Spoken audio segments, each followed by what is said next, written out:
Industrial Revolution and what made Britain great helps the listener and viewer to understand a little bit of what Umar Johnson is trying to say with regard to the celebrations of the Platinum Jubilee for Her Majesty the Queen 2022. Thank you for listening.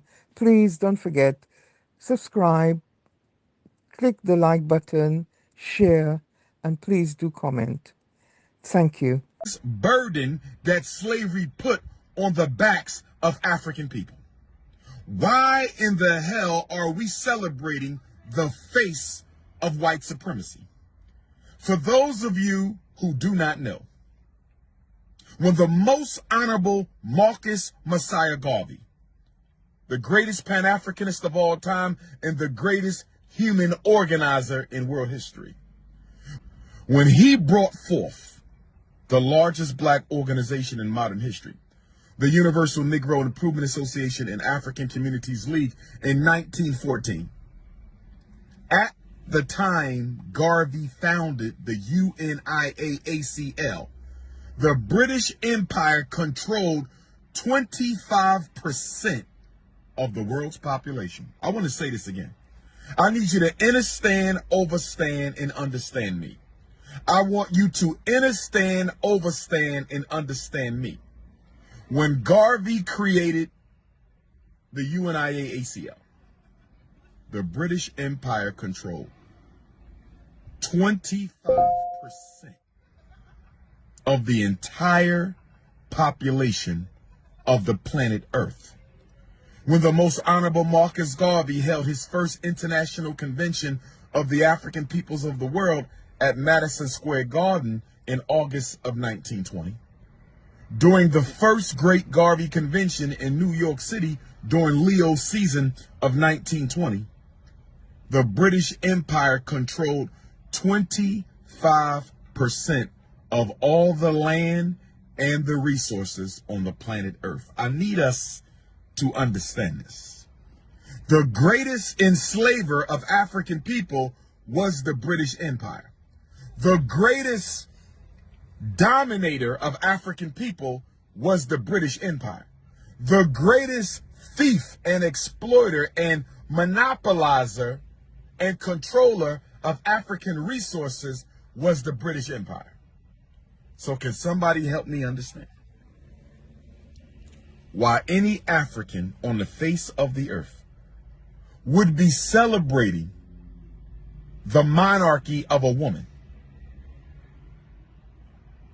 who, during her reign as the Queen of England and the monarch of the British Empire, since the age of 26, June 6, 1952, Queen Elizabeth II was on the throne when Dedan Kimathi of the Kenyan Land and Freedom Army was assassinated upon the permission and authority of Queen Elizabeth II.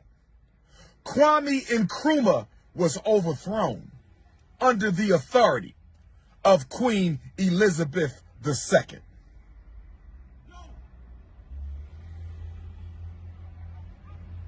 Chris Ani of South Africa was likely executed under the authority of Queen Elizabeth II. Steve Biko's murder,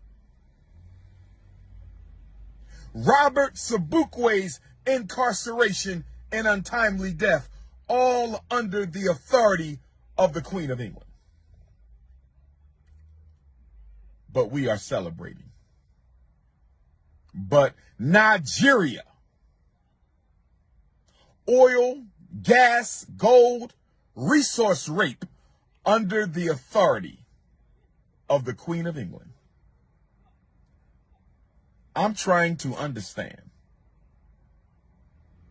Jamaica under the Queen of England. I'm trying to understand. All the islands of the Caribbean controlled by the British. All the countries in Africa controlled by the British And we are celebrating. We are celebrating the 70-year rulership of a woman who has caused more harm to African people globally.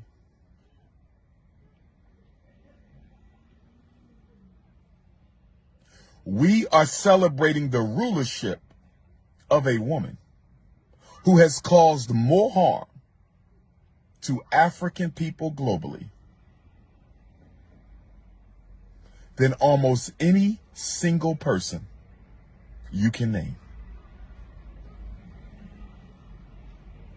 What she did to African people since 1952 is worse than what any other leader has ever done to a people in history aside from enslavement itself. And if you want to say she's only the face, she don't make the decisions, well, she damn sure didn't stop it either.